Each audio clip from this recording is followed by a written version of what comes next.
Jadi ini ceritanya malam Sapardi Djoko Pinurbo.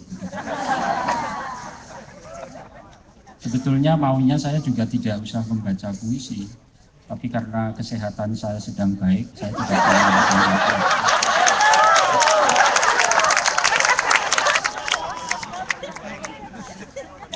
Saya dan Pak Sapardi punya beberapa kesamaan. Yang pertama sama-sama Joko, kedua sama-sama kurus, ketiga sama-sama ganteng menurut ukuran masing-masing. Yang keempat, sama-sama bisa menulis puisi tetapi tidak bisa membacakan puisi. Yang kelima, Pak Sapardi benar-benar tidak bersedia membacakan puisi, saya terpaksa bersedia. Saya ingin bacakan puisi untuk Pak Sapardi. Saya tulis 11 tahun lalu, ketika itu usia Pak Sapardi baru 60 lebih. Puisi ini judulnya Selepas Usia 60, maka saya ganti menjadi Selepas Usia 70.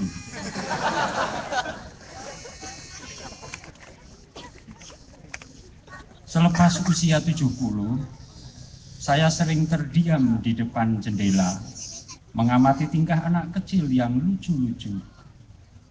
Saat sekecil mereka, saya baru fasih mengucapkan nana, maksudnya celana, dan saya belajar keras memakai celana dan sering keliru.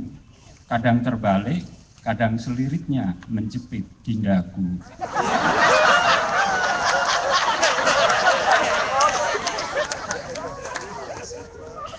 Ibu curang, diam-diam mengintip lewat celah pintu. Baru setelah Ananda terjengkang karena dua kaki masuk ke satu lubang, ibu buru-buru menyayang-nyayang pantatku. Jangan menangis celana, jangan menangis jagoanku, celana juga sedang belajar memakaimu. Kasihan ibu, sering didera kantuk hingga jauh malam, menjahit celana saya yang cedera. Sampai sekarang kadang tusukan jarumnya masih terasa di pantat saya. Saya masih terdiam di depan jendela, memperhatikan seorang bocah culun dengan celana bergambar Superman sedang ciat-ciat bermain silat. Tiba-tiba ia berhenti, bingung, seperti ada yang tidak beres dengan celananya. Oh, gambar Superman-nya rontok. Ia cari, tidak ketemu. Lalu ibunya datang menjemput. Senja yang dewasa mulai merosot. Tubuh yang penakut mendadak ribut. Ya, ini celana diam-diam mau melorot. Saat mau tidur, baru saya tahu. Ada gambar Superman di celanaku.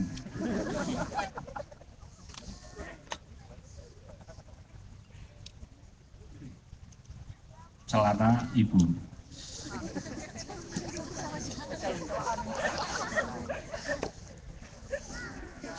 Belum apa-apa sudah ketawa, berarti sudon namanya.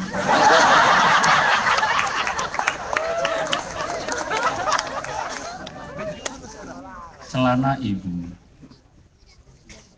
Maria sangat sedih menyaksikan anaknya mati di kayu salib tanpa celana dan hanya berbalutkan sobekan jubah yang berlumuran darah. Ketika 3 hari kemudian Yesus bangkit dari mati, pagi-pagi sekali Maria datang ke kubur anaknya itu, membawa celana yang dijahitnya sendiri dan meminta Yesus untuk mencobanya. Paskah? Tanya Maria. Pas sekali, Bu, jawab Yesus gembira. Mengenakan celana buatan ibunya, Yesus naik ke surga.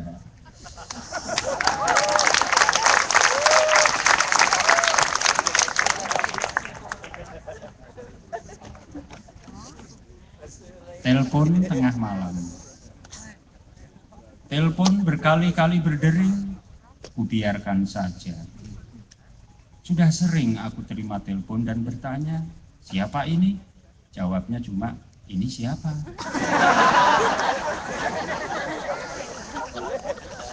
Ada dering telepon panjang dan keras dalam rongga dadaku.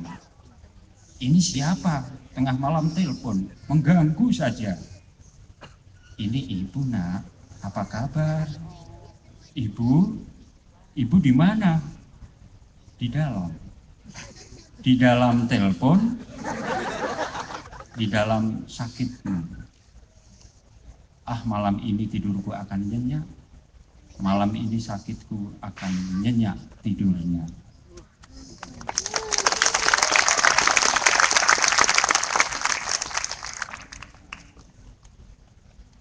Tidak ada romantisnya sama sekali.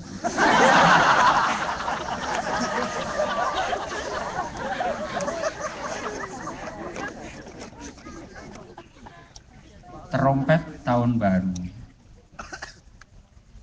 Aku dan ibu pergi jalan-jalan ke pusat kota untuk meramaikan malam tahun baru.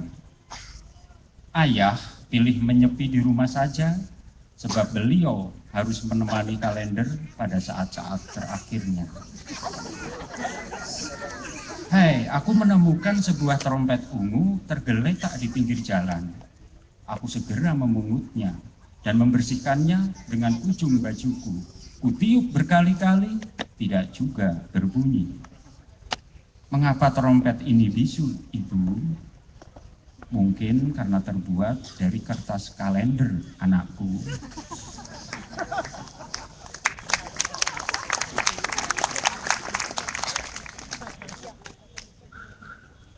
Menulis puisi itu gampang,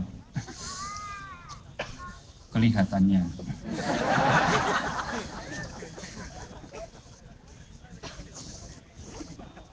Tai lalat.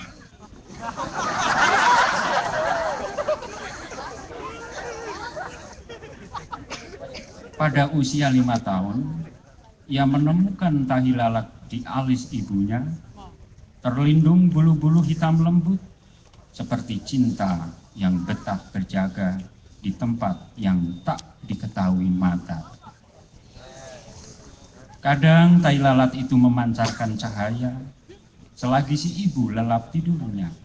Dengan girang ia mengecupnya, selamat malam kunang-kunangku.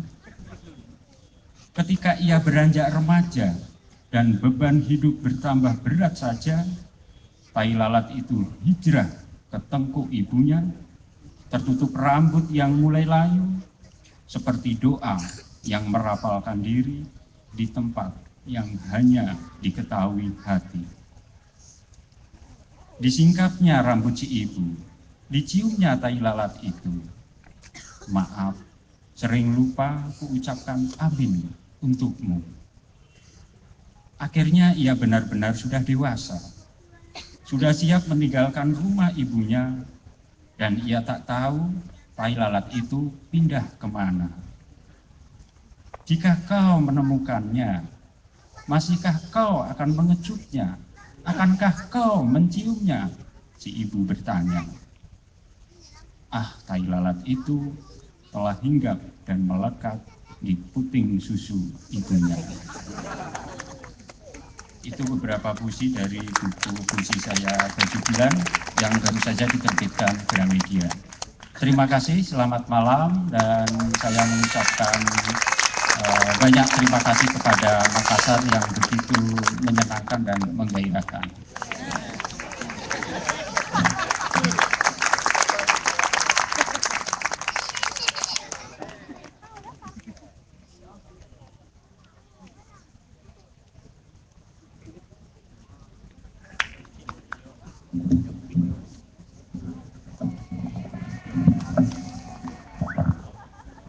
Rasanya masih mau ya mendengarkan sentilan-sentilan dari Pak Joko Pinurbo. Ya, kita masih akan menyajikan berbagai penampilan malam hari ini pastinya.